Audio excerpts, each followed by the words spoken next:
It was a typical Thursday afternoon in the small town where I lived and worked as an administrative assistant. My life was pretty routine: wake up, work, watch some TV, and then hit the sack. At 34, I was comfortable with my quiet existence, even if it felt a bit lonely at times. I was at the local grocery store, picking up some essentials and maybe a little comfort food. That's when I bumped into Michael for the first time. Michael was the kind of guy you'd notice in a small town like ours, tall, with the kind of physique that screamed he didn't skip gym sessions. I, on the other hand, had always struggled with my weight, and my self-esteem wasn't exactly through the roof. "Oops, sorry about that," Michael said, as we collided near the frozen foods aisle. His groceries almost hit the floor, but he caught them just in time. "No worries, my fault. I was in my own world there," I replied, feeling my cheeks heat up. Why did I have to be so clumsy? "Hey, aren't you Anna from the post office?" he asked, with a curious look. "Yeah, that's me. And you are?" I knew who he was, of course. This was a small town, everyone knew everyone. But I played dumb, partly because I was surprised he knew my name. "Michael, I've seen you around. You have a great smile, you know that?" He flashed me a grin that probably melted hearts on a regular basis. I laughed, a bit too loudly. "Thanks, I guess. You're not too bad yourself," I said, instantly regretting how cheesy that sounded. "Listen, Anna, I was wondering if you'd like to grab a coffee sometime? There's this nice little place I know. It's not fancy, but the coffee's good," he suggested, his eyes locking with mine. I was taken aback. Why would someone like Michael be interested in someone like me? Sure, I'd like that," I managed to say, trying to sound casual. "Great. How about tomorrow after work?" he proposed. Walking home, I couldn't help but feel a mix of excitement and disbelief. Michael seemed genuinely interested, but part of me wondered if it was some kind of joke. After all, why would a fit, good-looking guy like him go for someone like me? The next day, I found myself at the coffee shop, waiting nervously for Michael. I kept fidgeting with my hands, wondering if he'd actually show up. But show up he did, right on time, with that same charming smile. We ordered our coffees, and the conversation started to flow. We talked about work, about living in a small town, and about our hobbies. Michael was easy to talk to, and I forgot all about my insecurities. By the end of the evening, I felt a connection to Michael that I hadn't expected. Maybe, just maybe, this was the start of something new. A few weeks had flown by since our first coffee date, and things with Michael were moving fast, faster than I had ever anticipated. You won't believe it, but we were preparing for the wedding. We were at Giovanni's, the fanciest place in town. Michael had insisted on dinner, saying he had something important to discuss. "So, Anna," Michael began, his voice smooth as he sipped his wine. "There's something we need to sort out." I felt a lump form in my throat. "What do we need to sort out?" I asked, fearing the answer. "It's about the wedding," he said, pausing for effect. "There are some additional expenses that have come up, stuff I hadn't anticipated. And, well, I'm a bit short on cash right now." I blinked, trying to process what he was saying. This wasn't exactly the romantic scene I had envisioned. Additional expenses? How much are we talking about here? He hesitated, then blurted out, 20,000. I know it's a lot, but it's just to cover the extra stuff, you know, to make our day perfect. I nearly choked on my wine. 20,000? Michael, that's a huge amount of money. Where is all this coming from? I thought we had a budget. He reached across the table, taking my hand. I know it's a lot. But trust me, it'll be worth it. We'll have the wedding of our dreams. I just need a bit of help getting there. I pulled my hand away. Help? Michael, you're asking me to give you $20,000. That's not just a bit of help. That's a massive loan. He leaned back, his expression one of frustration. Look, Anna, I wouldn't ask if it wasn't important. I want this wedding to be something we'll both remember forever. Isn't that worth investing in? The rest of the dinner passed in a blur. I was too caught up in my thoughts to pay much attention to the food or the forced conversation that followed. Michael's request had thrown me, but I was in love and believed him unconditionally, so I agreed. After the dinner at Giovanni's, things got weird. Michael started acting dodgy, always on his phone and making excuses when I asked about the wedding plans. I tried to shake off the feeling that something was off, telling myself it was just pre-wedding jitters. Then, 2 days after I handed over the money, I came home to an empty rented apartment. Not just empty of Michael, but of all his stuff too. It was like he'd vanished into thin air, taking his belongings with him. The only thing he left behind was a note on the kitchen table. I picked it up, my hands shaking as I read the words that would change everything. Anna. Thank you for the money, I will spend it on a wonderful trip with my girlfriend. I'm sorry, but you're too fat and ugly for me. I hope you find a guy who matches you. M. I must have read that note a dozen times, hoping the words would change, but they never did. The pain was indescribable. Betrayal, heartbreak, humiliation, it all hit me at once. And the worst part? The money was gone. All $20,000 of it. I called Lucy, my best friend, the only person I could think of who might understand. Lucy, Michael's gone. He's left me. Took all his stuff, and the money. Left a note saying he can't marry someone too fat and ugly.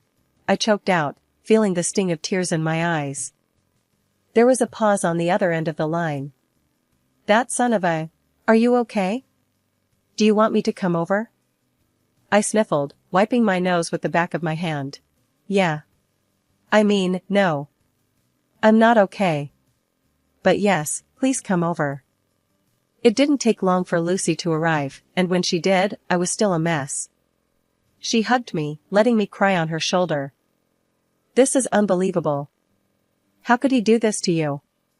After everything? Lucy was furious on my behalf. I don't know. I just feel so stupid. I gave him the money, Lucy. All of it. What am I going to do? The reality of my financial situation was starting to sink in. We'll figure something out. First, we need to get you back on your feet. Then we'll deal with the money and the rent and all that crap, Lucy said, her voice firm and reassuring. But how? I'm broke, Lucy. Completely broke. And my heart, it's just broken. The weight of everything was crushing me. We start by getting you out of this apartment. You can stay with me for a bit. And then we go to the bank, see about getting a loan or something. And, Anna, we're going to get you through this. You're stronger than you think. Lucy's words were a small comfort, but a comfort nonetheless. In the days that followed, I did what she suggested. Moved out of the apartment, applied for a loan, and tried to piece my life back together.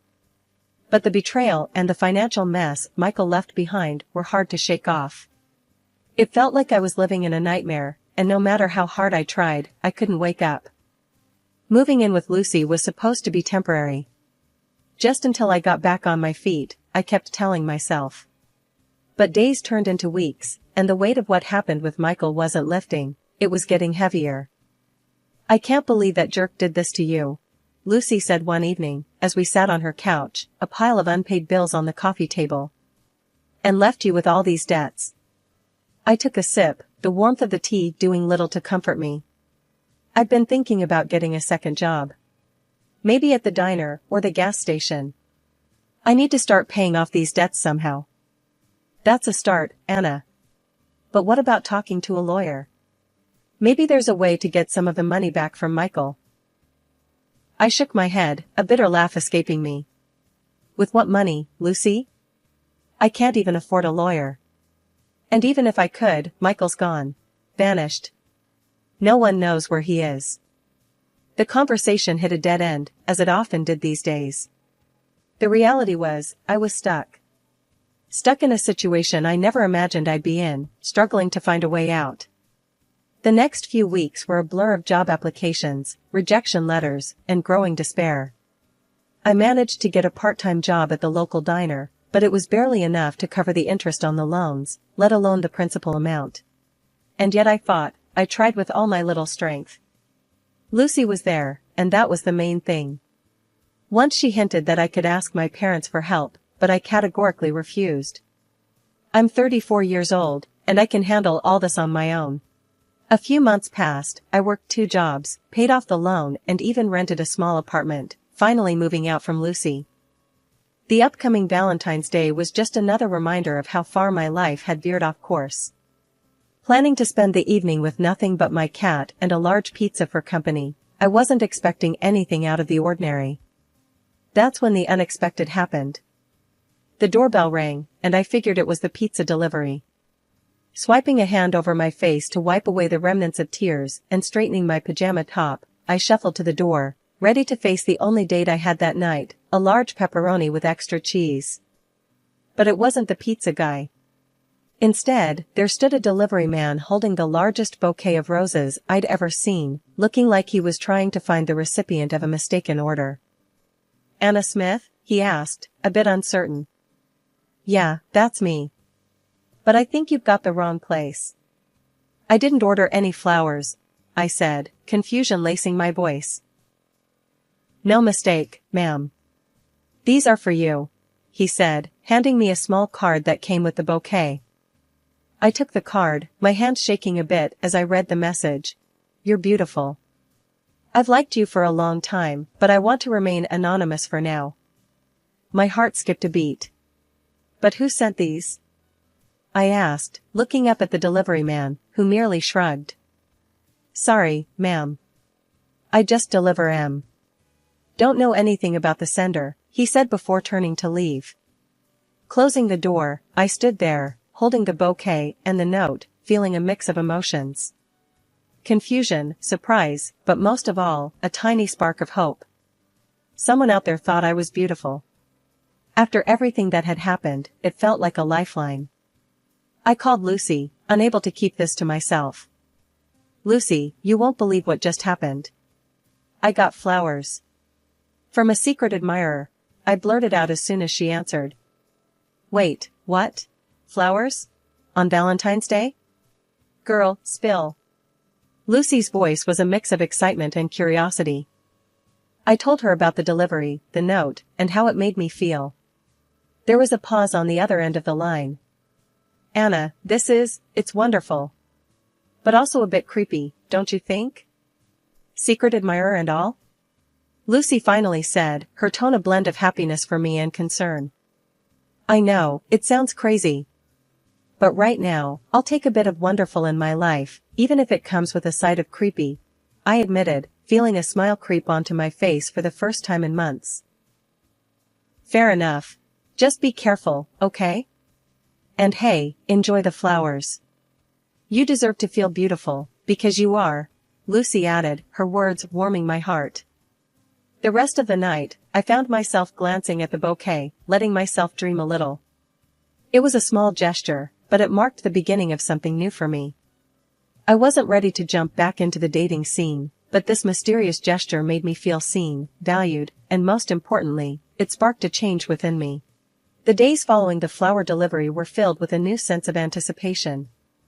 Each morning, I found myself looking out the window, half expecting another surprise delivery. And then, it happened again. I was at work, drowning in a sea of paperwork, when a delivery guy walked in with a parcel. My heart skipped a beat when he asked for me. The office went silent, everyone's eyes were on me as I signed for the package. "Looks like someone's got a secret admirer," teased Mark, one of my coworkers, as he leaned over my desk with a smirk. I rolled my eyes, trying to ignore the butterflies in my stomach. "Yeah, well, let's not make a big deal out of it," I mumbled, feeling my cheeks heat up. I waited until lunchtime to open the parcel, curiosity getting the better of me. Inside, there was a beautiful brooch and a note that read, "To you, my true love. You are beautiful." That evening, I called Lucy to tell her about the latest development. "Another gift? And this time a brooch? Wow, this admirer of yours is really laying it on thick," Lucy said, her voice filled with amusement. "I know, right? It's kind of overwhelming. But also, kind of nice? I admitted, fiddling with the brooch. Just kind of nice? Girl, you're glowing. I can practically hear the smile in your voice, she teased. A few days later, buoyed by the mystery and kindness of my secret admirer, I found myself walking a little taller, smiling a bit more. It was as if the small acts of kindness were slowly chipping away at the walls I'd built around myself. Then, on a whim, I decided to wear the brooch to my favorite coffee shop after work. As I sat there, sipping on my latte and reading a book, I couldn't help but feel a pair of eyes on me. Looking up, I caught the gaze of a man sitting across the room. He was handsome, with a warm smile that made my heart do a little flip. He raised his cup towards me in a silent toast, before standing up and walking over.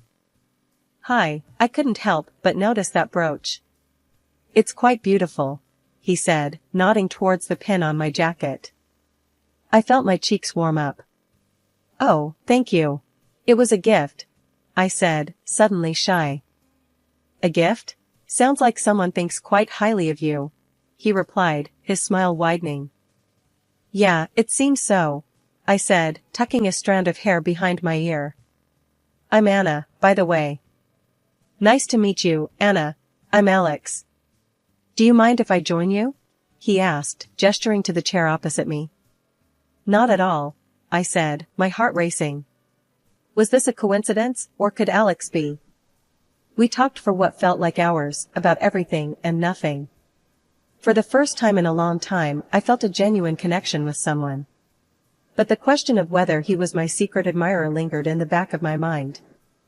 As the evening came to a close, Alex stood up to leave. I had a great time talking to you, Anna. I hope we can do it again soon. I'd like that, I said, my voice barely above a whisper. He smiled, gave me a small wave, and then he was gone. I sat there for a moment, lost in thought. Whether Alex was my admirer or not, one thing was clear. I was starting to feel alive again. The next few weeks flew by in a blur of excitement and curiosity. Alex and I started seeing each other more often, going for walks, catching movies, and spending hours talking about everything under the sun. Yet, the identity of my secret admirer remained a mystery, one that tickled the back of my mind but didn't consume my thoughts as it once had. One evening, over coffee at my now favorite spot, I decided to bring it up with Alex. Alex, can I ask you something kind of odd?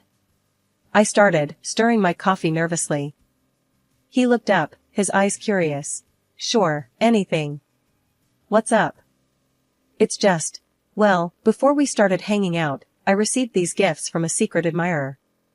And part of me wondered if it was you, I said, finally voicing the suspicion that had been dancing around in my head.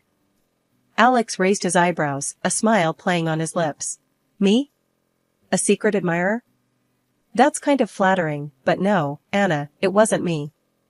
I'm more of a direct approach kind of guy, he confessed, reaching across the table to squeeze my hand. Oh, I said, feeling a mix of disappointment and relief.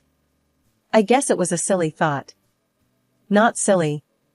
Just shows you're loved by more people than you realize, he said warmly. The conversation shifted to other topics, but the mystery of the secret admirer lingered in my mind. It wasn't until a few days later that the truth finally came out. Lucy and I were at my place, having one of our movie nights, when she suddenly turned to me with a serious look on her face. Anna, there's something I've been meaning to tell you, Lucy began, pausing the movie. What's up? I asked, sensing the gravity in her tone. The gifts, the flowers, the brooch. It was me. I sent them, she blurted out, her eyes searching mine for a reaction. For a moment, I just stared at her, processing her words. You? But why? Lucy took a deep breath. After everything with Michael, I saw how much you were hurting. You deserved to feel special, loved. I thought, maybe if you thought someone was out there admiring you, it might help you see yourself the way I do. I was speechless. The gesture was so thoughtful, so like Lucy, yet I couldn't believe she had kept it a secret for so long. Lucy, I don't know what to say. That was incredibly sweet, but you didn't have to do that. I finally managed, my voice thick with emotion. I know I didn't have to. I wanted to. You're my best friend, Anna. I hate seeing you sad, she said, her own voice cracking. We hugged, a long, tight embrace that said everything words couldn't. When we pulled apart, I wiped away a tear. You're the best friend anyone could ever ask for, you know that? I said, smiling through my tears. From that point on, the shadow of my secret admirer faded away, replaced by the warmth of true friendship and the beginning of something real with Alex. Lucy's act of kindness had been the push I needed to start healing, to open up to the possibility of love again. And for that, I was eternally grateful. A year and a half of twists and turns, and just when I thought life had settled into a comfortable rhythm, the past decided to knock on my door. Literally. I was flipping through a magazine, ironically the one that featured me as Employee of the Year, when the doorbell rang. Standing there, with a look that mixed regret with desperation, was Michael, my ex-fiancé. Anna, wow. You look incredible, he stammered, his eyes scanning me up and down. I saw your picture in the magazine. Employee of the Year, huh? That's amazing. I raised an eyebrow, not sure whether to slam the door in his face or let him speak. Curiosity won. What do you want, Michael? He shuffled uncomfortably. I messed up, Anna. Big time. The model, well, it didn't work out. And I've been thinking a lot about us, about how I treated you. I'm sorry. Truly. I was hoping, maybe we could start over? The audacity of the man was almost laughable. Almost. Start over? I echoed, disbelief lacing my words. After everything you put me through? I know. It sounds crazy. But I've changed, Anna. I have. And seeing you now, so successful, so beautiful. It just made me realize what an idiot I was. His words, meant to flatter, fell flat. Michael, you didn't just break my heart. You left me in debt, remember? $20,000 worth of wedding expenses? He winced, as if hoping I'd forgotten. Right. The money. Look, I can pay you back. I will pay you back. Just give me a chance to make things right. The thought of getting my money back was tempting, not gonna lie. You return the money, and then we'll talk, I said, more to see if he'd actually do it than any real hope of reconciliation. To my surprise, he agreed. And true to his word, he paid back every cent. But when he came back, expecting open arms, I had a different plan. Here's your money, Anna. Every last dollar. So, what do you say? Can we try again? He asked, a hopeful look in his eyes. I took a deep breath, looking at the man I once thought I'd spend my life with. Michael, getting this money back. It's closure for me. But it doesn't erase what happened. You called me. What was it? Oh, right. Too fat. Ugly. And now you're here because your model girlfriend dumped you, and suddenly, I'm beautiful and charming? He opened his mouth to protest, but I raised a hand to stop him. No, Michael. I've moved on. I found someone who loves me for me. Not for how I look or what I achieve. And I realized I don't need someone who only sees my worth when I'm on the up. I don't need traitors. As he walked away, a weight lifted off my shoulders. I closed the door, turning back to the life I had rebuilt from the ashes he left behind. A life filled with love, respect, and genuine happiness. Alex came into the room, wrapping an arm around my waist. Everything okay? He asked, sensing the shift in the air. I leaned into him, a content smile spreading across my face. Everything's perfect. Let's not let the past take up any more of our present, okay? Okay. He agreed, kissing the top of my head. And just like that, the final chapter of my past closed, leaving me free to fully embrace the beautiful, unwritten future ahead.